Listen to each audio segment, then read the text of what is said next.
Assalamualaikum warahmatullahi wabarakatuh. Hello guys, bersama Dokter Ulwan. Jadi ganteng. Salah. Ulang. Assalamualaikum warahmatullahi wabarakatuh. Hello guys, bersama Dokter Ulwan. Jadi pinter. Oke, kali ini Dokter Ulwan akan membahas tentang serangan asma akut atau eksaserbasi akut, dimana langsung diambil dari sumbernya yaitu PPM IDAI. Sebelumnya jangan lupa like dan subscribe Dokter Ulwan atau Dokter Ulwan channel, dan jangan lupa tekan tombol loncengnya ya supaya jadi pinter. Oke, untuk yang pertama yaitu adalah asma, yang artinya adalah mengi berulang atau batuk persisten dengan karakteristik timbul secara periodik, kemudian cenderung malam atau dini hari atau nokturnal setelah aktivitas fisik, riwayat asma dan atopi lain pada pasien atau keluarga. Eksaserbasi adalah episode perburukan gejala-gejala asma seperti sesak napas, batuk, mengi, dada terasa tertekan atau kombinasi di antara gejala yang tadi secara progresif. Serangan asma ditandai dengan penurunan PF atau FEV1. Derajat tertinggi terdiri dari ringan, sedang, berat hingga mengancam jiwa.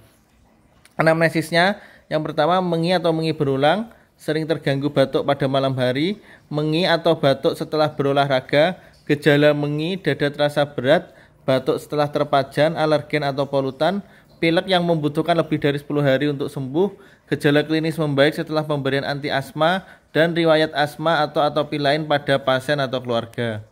Untuk pemeriksaan fisik, yang pertama adalah lihat kesadarannya, kemudian suhu tubuh, sesak napas atau respirasi meningkat, tanda gagal napas, tanda infeksi penyerta atau komplikasi, dan terakhir adalah penilaian derajat serangan asma.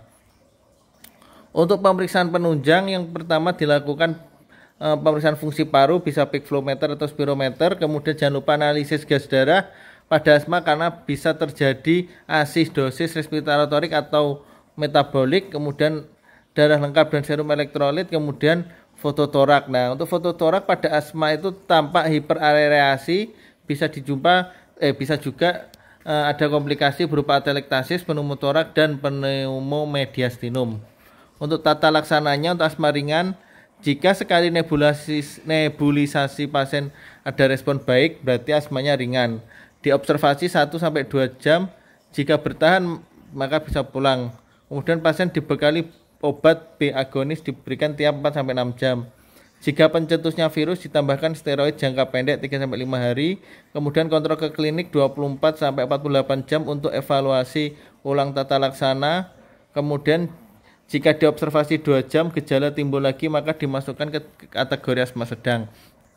Kemudian untuk tata laksana asma sedang, jika nebulisasi 2-3 kali hanya menunjukkan respon parsial atau incomplete atau setengah-setengah, maka disebut derajat sedang. Jika masuk serangan sedang, pasien perlu diobservasi dan ditangani di ruang rawat sehari atau RRS dan diberikan metilprednisolon oral 0,5-1 mg per kilogram berat badan per hari selama 3-5 hari. Pasien yang dirawat di RRS langsung dipasang jalur parenteral sejak di UGD. Kemudian untuk tata laksana asma berat, jika nebulisasinya 2-3 kali tidak menunjukkan respon atau PUR, maka dan juga ada gejala dan tandanya masih ada, maka disebut asma berat.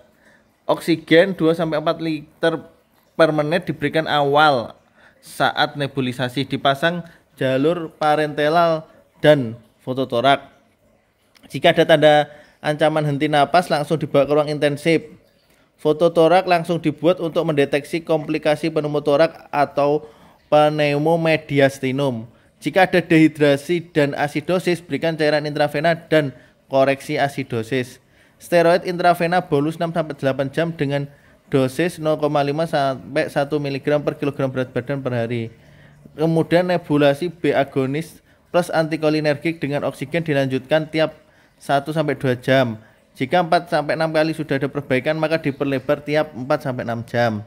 Kemudian aminofilin intravena dengan ketentuan, jika belum pernah dikasih aminofilin, diberikan dosis inisial 6-8 mg per kilogram berat badan, dilarutkan dextrose 5% atau garam fisiologis sebanyak 20 ml selama 20-30 menit.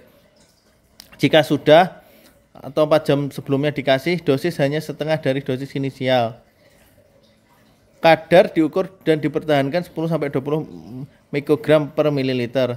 Selanjutnya minofilin dosis rumahan 0,5-1 mg per kilogram berat badan per jam. Jika ada perbaikan klinis diteruskan tiap 6 jam hingga 24 jam. Kemudian diberikan steroid dan aminofilin yang diganti dengan oral jika sudah membaik.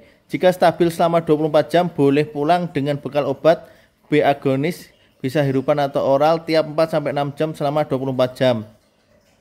Ancaman henti napas yang sudah diberikan oksigen dengan PA 0,2 kurang dari 60 mg Hg dan PA CO2-nya lebih dari 45 diperlukan ventilasi mekanik. Oke, mungkin cukup sekian penjelasan dari saya Dr. Ulwan. Kurang lebihnya saya mohon maaf. Assalamualaikum warahmatullahi wabarakatuh.